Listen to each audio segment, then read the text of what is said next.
Assalamualaikum warahmatullahi wabarakatuh. Halo semuanya, perkenalkan nama saya Chai Nandita dengan NIM A40124166 dari program studi Pendidikan Guru Sekolah Dasar. Pada kesempatan kali ini, saya akan menjelaskan materi mengenai aksiologi untuk memenuhi tugas UAS dari mata kuliah Filsafat Pendidikan. Nah, dalam filsafat ilmu ada 3 pembahasan utama, yakni ontologi, epistemologi, dan aksiologi. Secara etimologi, aksiologi berasal dari bahasa Yunani kuno, yaitu aksios dan logos. Aksios berarti nilai dan logos berarti teori. Jadi, aksiologi merupakan cabang filsafat yang mempelajari tentang nilai, atau bisa dikatakan aksiologi adalah teori tentang nilai. Ada beberapa tokoh yang mendefinisikan aksiologi.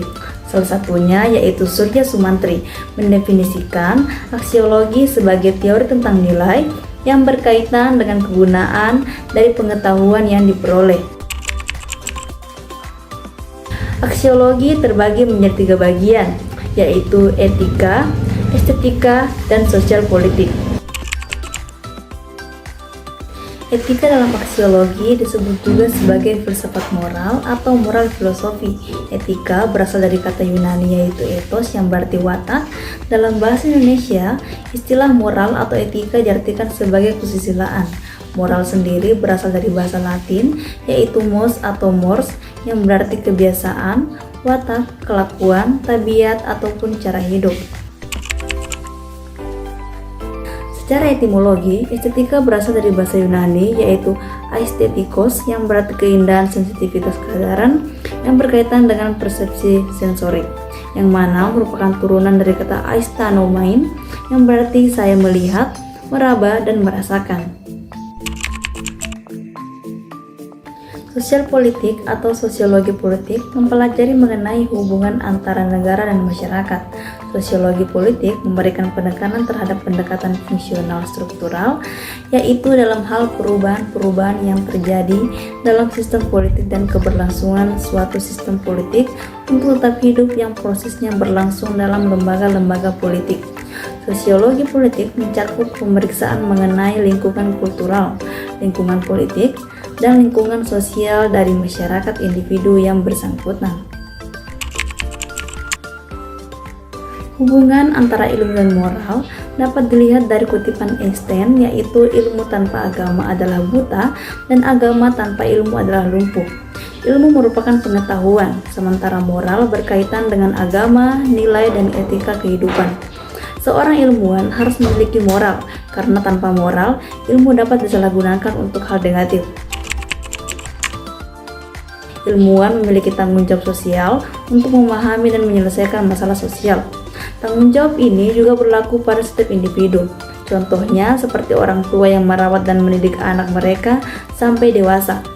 Para ilmuwan sebagai orang profesional harus memiliki visi moral dalam menjalankan tugas keilmuan mereka. Menurut Abbas, ada 6 prinsip ilmiah yang perlu dimiliki oleh seorang ilmuwan. Pertama, tidak ada rasa pamrih. Kedua, bersifat selektif.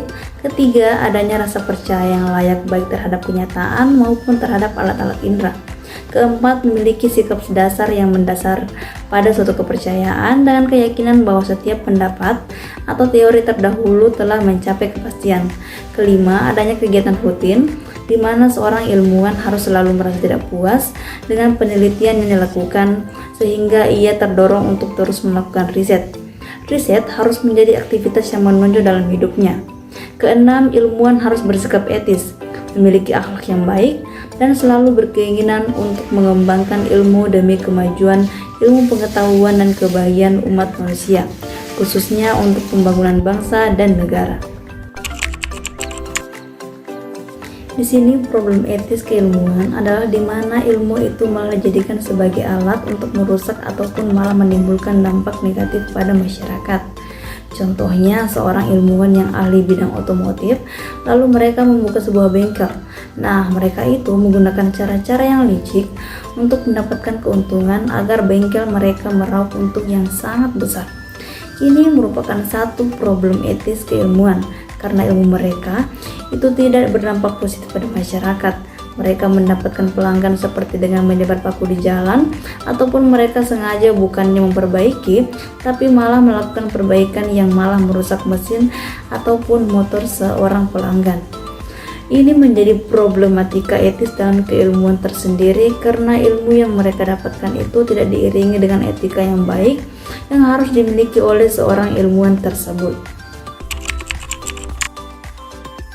Tokoh-tokoh utama dalam aksiologi pada era Yunani ada 3, di mana mereka sudah familiar pada telinga orang yang tekun pada filsafat, yaitu ada Socrates, Plato, dan Aristoteles. Nah, di sini yang saya soroti adalah pemikiran Aristoteles mengenai eudaimonia atau kebahagiaan sebagai barang yang tertinggi dalam mencapai kebahagiaan. Budi perangai yang baik harus duduk sama di tengah antara dua sikap yang paling jauh pertentangannya. Misalnya berani antara pengecut dan nekat, suka memberi antara kikir dan pemboros, rendah hati antara berjiwa budak rendah diri dan sombong, hati yang terbuka antara pendiam dan pengobrol.